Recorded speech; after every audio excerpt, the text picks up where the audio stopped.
The Village That Vanished, a tale of mystery, secrets, and haunting twists. Chapter 1: The Vanishing Act. Willow Hollow was the kind of village that seemed frozen in time. Tucked away in a secluded valley, it was surrounded by dense, towering forests that had stood for centuries. The villagers took comfort in their isolation, believing it protected them from the chaos of the outside world. The cobblestone streets wound through clusters of quaint cottages, each one with its own patch of garden, blooming with flowers that seemed to thrive only in this hidden haven. It was a place where everyone knew each other's names, where the rhythm of life was dictated by the seasons, and where change was a rare visitor. The villagers of Willow Hollow prided themselves on their sense of community. The older families had lived there for generations, their roots as deep as the ancient trees that bordered the village. They were the keepers of tradition, the ones who knew every secret path through the woods, every story whispered by the wind. Among them were a few newcomers, drawn to the village by its promise of peace and simplicity. They were welcomed with a polite nod, though never fully embraced into the inner circle that only time could grant. It was on a crisp autumn morning that the first sign of something amiss appeared. The sun had just begun to rise, casting long shadows across the village, when the residents of Willow Hollow noticed something strange. On the outskirts of the village, where the land began to slope toward the forest, there had been a house. It wasn't grand or particularly notable, just another cottage among many, but now it was gone. The space where it had stood was eerily empty. The ground was smooth, undisturbed, as if the house had never existed at all. The villagers gathered at the site, murmuring in low, anxious tones. At first, they were incredulous, searching for any sign that the house had been there. A foundation stone, a piece of broken glass, anything. But there was nothing. Even more unsettling was the fact that the family who lived there had vanished as well. There were no footprints leading away, no personal belongings left behind. It was as though they had been erased, not just from the village, but from memory itself. "Does anyone remember their names?" Mrs. Kavanaugh, the village baker, asked, her voice trembling slightly. She was met with silence. The faces around her were puzzled, brows furrowed in concentration. They tried to recall the family, how many children they had, what they did for a living, even the color of their front door. But every detail was vague, slipping through their minds like sand through fingers. "It must be some sort of prank," suggested Mr. Thompson, a stern man known for his practical outlook on life. "A house doesn't just disappear overnight. They must have left and taken the house with them somehow. But why? And how could they take the house?" Eliza, a young woman who had moved to Willow Hollow only a year ago, voiced what everyone else was thinking. There was no answer to her question, only more uncertainty. As the day wore on, the villagers' confusion deepened into unease. The elders of the village, those who had lived through the ebb and flow of life in Willow Hollow for decades, gathered at the edge of the forest. They stood apart from the rest, their faces drawn and serious. Among them was Old Man Whitaker, whose father had been among the first settlers of the village. His eyes were clouded with age, but there was a sharpness in his gaze as he surveyed the empty plot where the house had once stood. "This land has always been different," he muttered to the others. "There are stories, old stories, about how this village came to be. Stories most have forgotten." The other elders nodded solemnly, though they said nothing. They had all heard the tales when they were children, tales of a bargain struck long ago, of a pact with something that was not entirely human. But those stories were dismissed as myths, the kind of superstitions that were left to wither in the shadows of modern life. Still, as they stood there, a chill settled over them that had nothing to do with the crisp autumn air. The elders exchanged glances, an unspoken agreement passing between them. They would not speak of these stories to the others, not yet. There was no need to cause more fear, not until they understood what was happening. But the seed of dread had already been planted. As night fell over Willow Hollow, the villagers returned to their homes, casting nervous glances at the place where the house had once stood.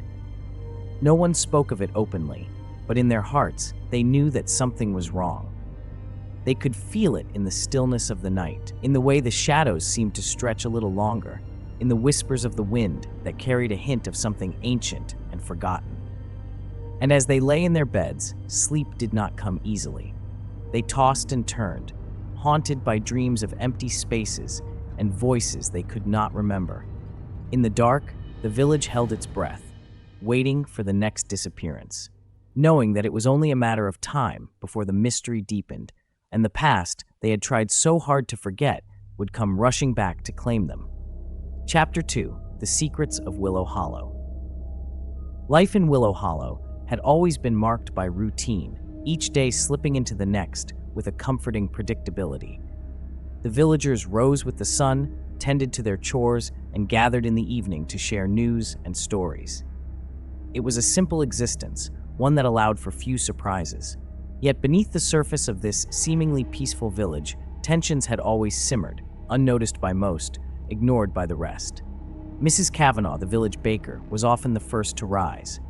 Her bakery, with its warm, yeasty aroma, served as the heart of the village. Every morning, villagers would stop by for a loaf of bread, a cinnamon bun, or simply a bit of gossip. But lately, the conversations had grown quieter, the exchanges more guarded. The recent disappearance had left a mark, an invisible fracture in the village's spirit. Eliza, the newcomer who had once been so eager to be part of the community, found herself increasingly isolated. The older villagers, with their deep ties to the land, regarded her with a mix of pity and suspicion.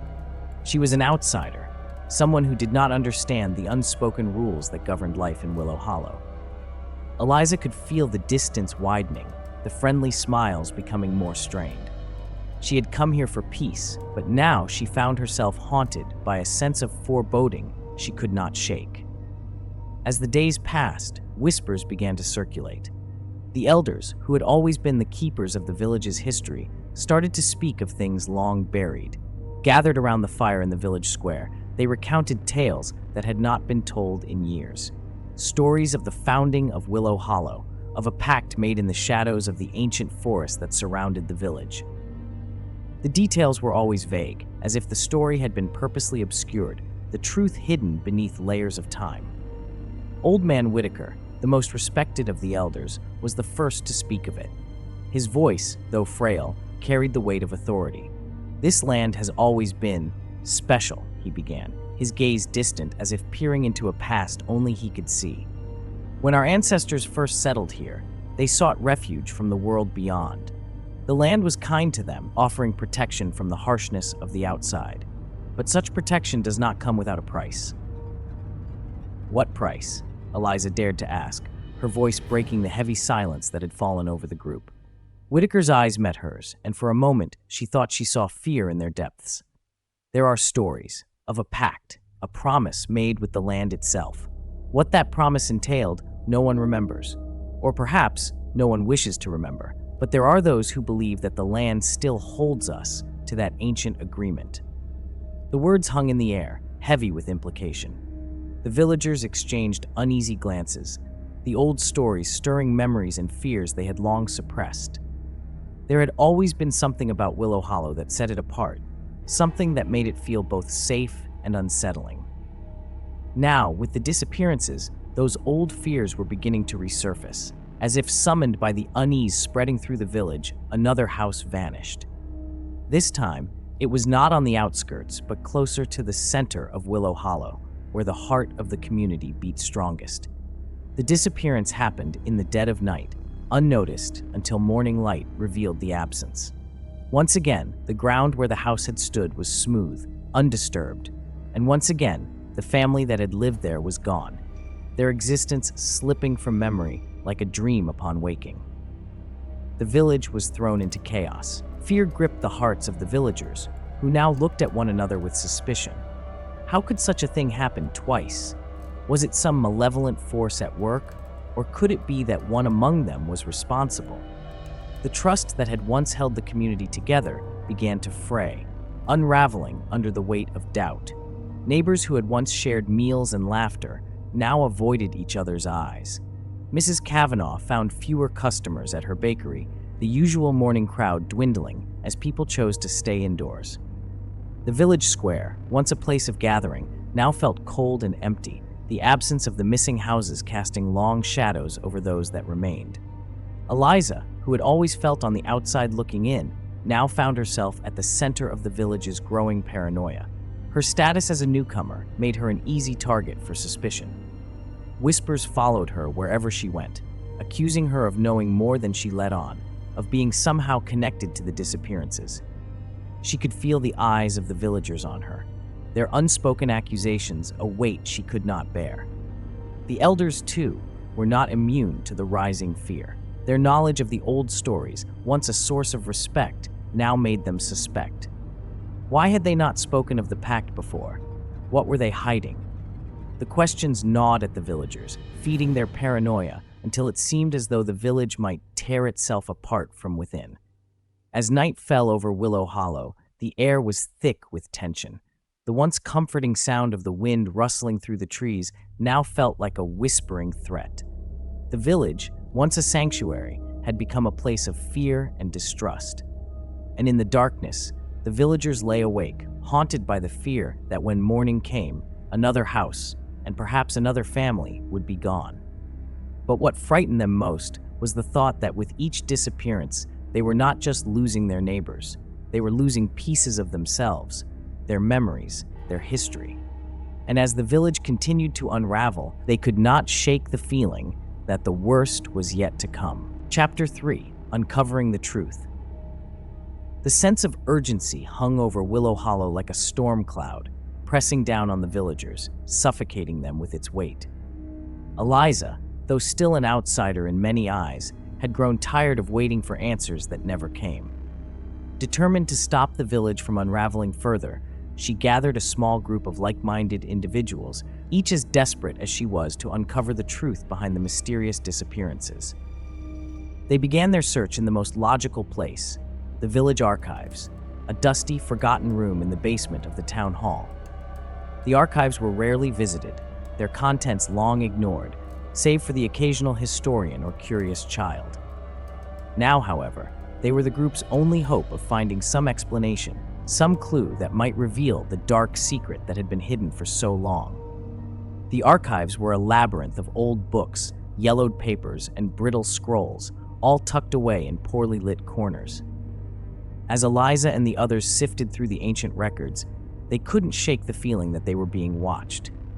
Every creak of the floorboards, every flicker of the dim lantern light seemed to echo with a sinister intent. But they pressed on, driven by the need to protect what was left of their village. Hours turned into days as the group combed through the archives, uncovering fragments of the village's history that had long been buried. They found records of Willow Hollow's founding, notes on the construction of the first houses, and documents that spoke of the village's early prosperity.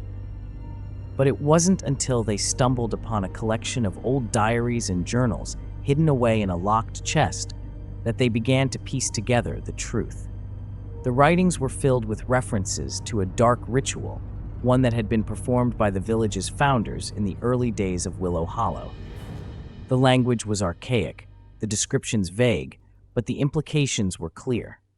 The ritual had been meant to protect the village from an unnamed threat, something that had driven the founders to make a desperate pact. The details of the ritual were chilling, filled with talk of sacrifices and blood offerings, though the exact nature of the sacrifice was left ominously unclear. Eliza's heart pounded as she read through the accounts, each page revealing more of the village's shadowy past. The founders had been terrified of something that had threatened their very existence. In their fear, they had turned to a ritual that promised safety, but at a cost. And now it seemed that cost was being paid. The group was horrified by what they had uncovered. The disappearances, the vanishing houses, it all pointed back to that ancient pact, a deal made with an unknown force, a force that was now reclaiming its due. But the records offered no solutions, no way to break the curse that had been unleashed. Frustrated and desperate, the group decided to confront the village elders. They had always been the keepers of the village's history, the ones who knew the old stories and the forgotten legends. Surely, they had some answers, some knowledge that could help them put an end to the terror that was consuming Willow Hollow. The confrontation took place in the village square, under the shadow of the old oak tree that had stood in the center of Willow Hollow for centuries. The elders, who had once been respected figures in the community, now looked small and frightened, their secrets laid bare for all to see. Eliza, holding the old journals in her hands, demanded the truth. What happened here? What did the founders do? And why is this happening now? The eldest of the group, Old Man Whitaker, stepped forward, his voice trembling as he spoke. We never meant for this to happen, he began, his eyes filled with a sorrow that seemed to age him even more. The land, it was cursed long before our ancestors came here. They knew it, but they were desperate. They made a deal with something ancient and malevolent. In exchange for protection, they offered a sacrifice, a promise that every generation, the village would give something back to the land. But what was the sacrifice? Eliza pressed, her voice rising with the urgency of the moment. Whitaker hesitated, as if the words themselves might bring the curse down upon them. The founders didn't know. They thought it might be crops or livestock, but it wasn't. It was us, our lives, our homes, our memories. The land is reclaiming what was promised to it. A hush fell over the square as the villagers absorbed the horrifying truth. Their entire existence, their peaceful village life, had been built on a lie. The protection they had enjoyed for so long was nothing more than a fragile illusion, one that was now crumbling before their eyes. Eliza, though shaken, refused to give in to despair. There has to be a way to stop this, she said, her voice firm despite the fear gnawing at her insides. If a pact was made, then maybe it can be undone. The elders exchanged uneasy glances, but none could offer a solution. They had always known the truth, but they had never imagined that the pact could be broken. It was Eliza who proposed a plan, though it was vague and uncertain, a desperate gamble against forces they barely understood. "We'll confront it," she said, her voice steady. "Whatever it is that's taking our homes, our people, we'll face it. We'll offer something else, something it can accept instead of us." The group knew the risks, but there was no alternative. The village was disappearing, one piece at a time, and soon there would be nothing left. As night fell once more over Willow Hollow, they began their preparations, their minds heavy with dread, their hearts filled with a flicker of hope. The fate of the village hung in the balance, and the outcome remained terrifyingly uncertain.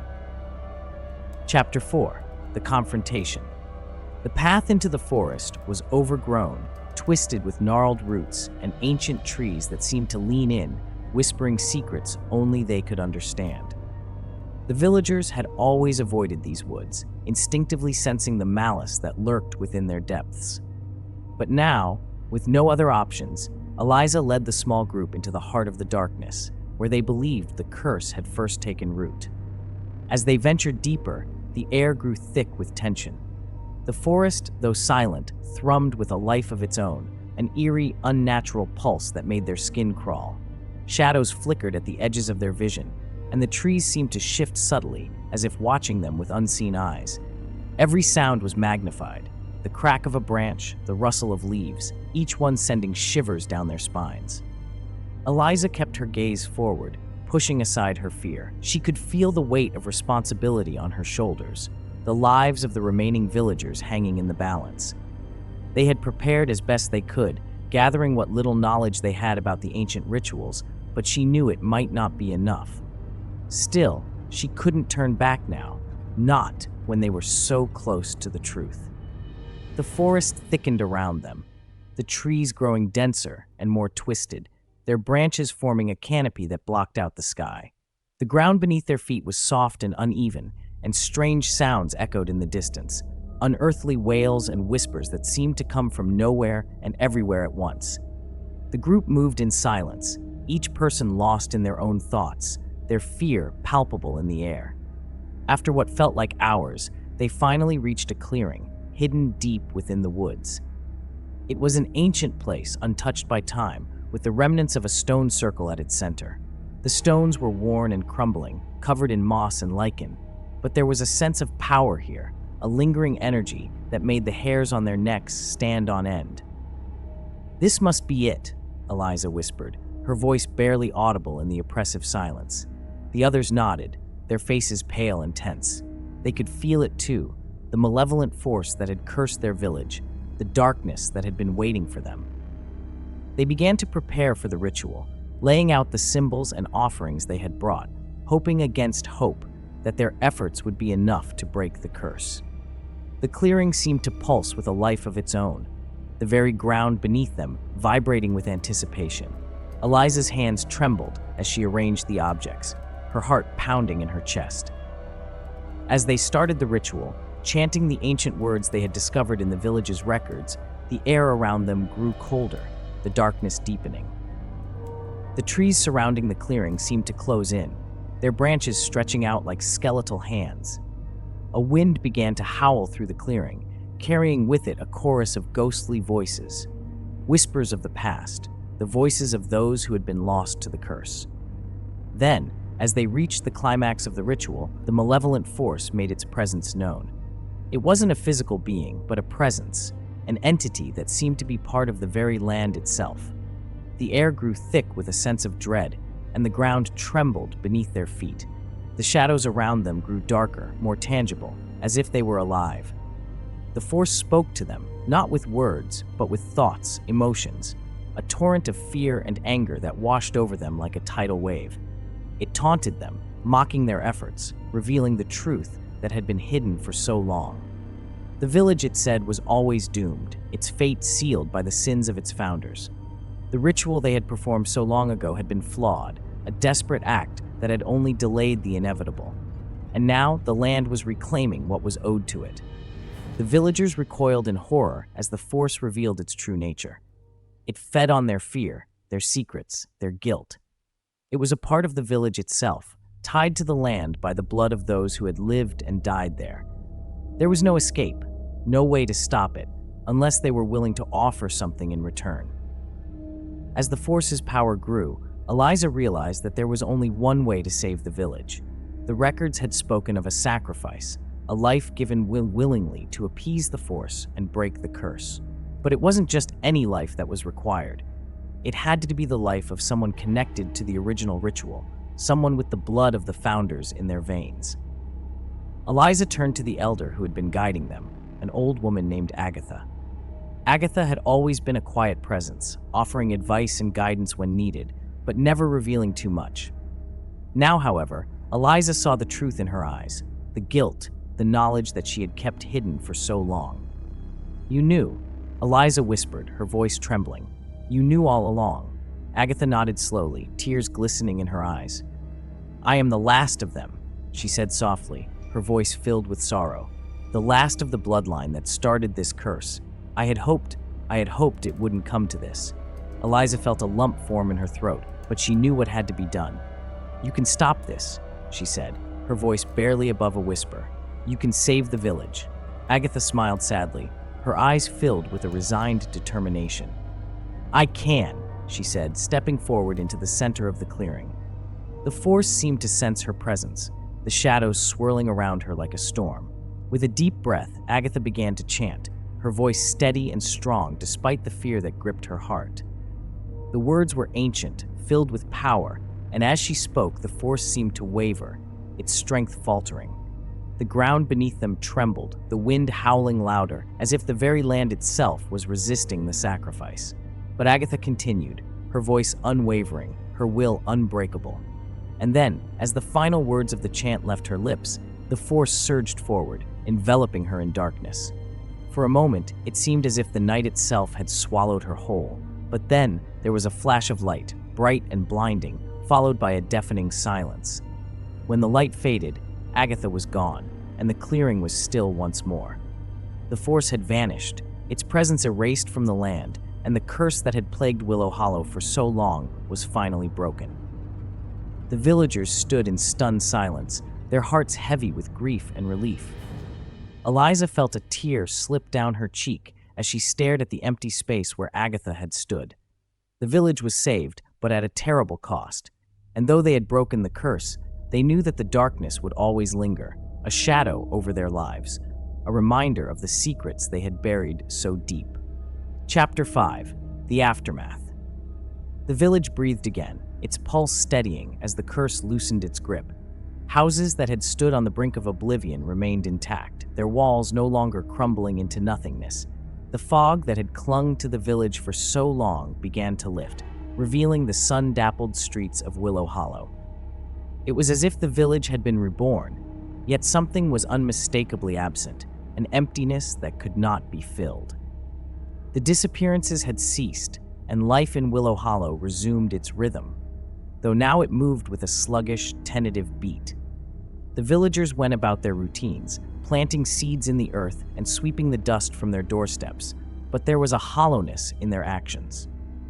The memories of those who had vanished were gone, wiped clean as if they had never existed. Yet the spaces they left behind felt like wounds that had healed over too quickly, leaving scars that ached with the change in weather.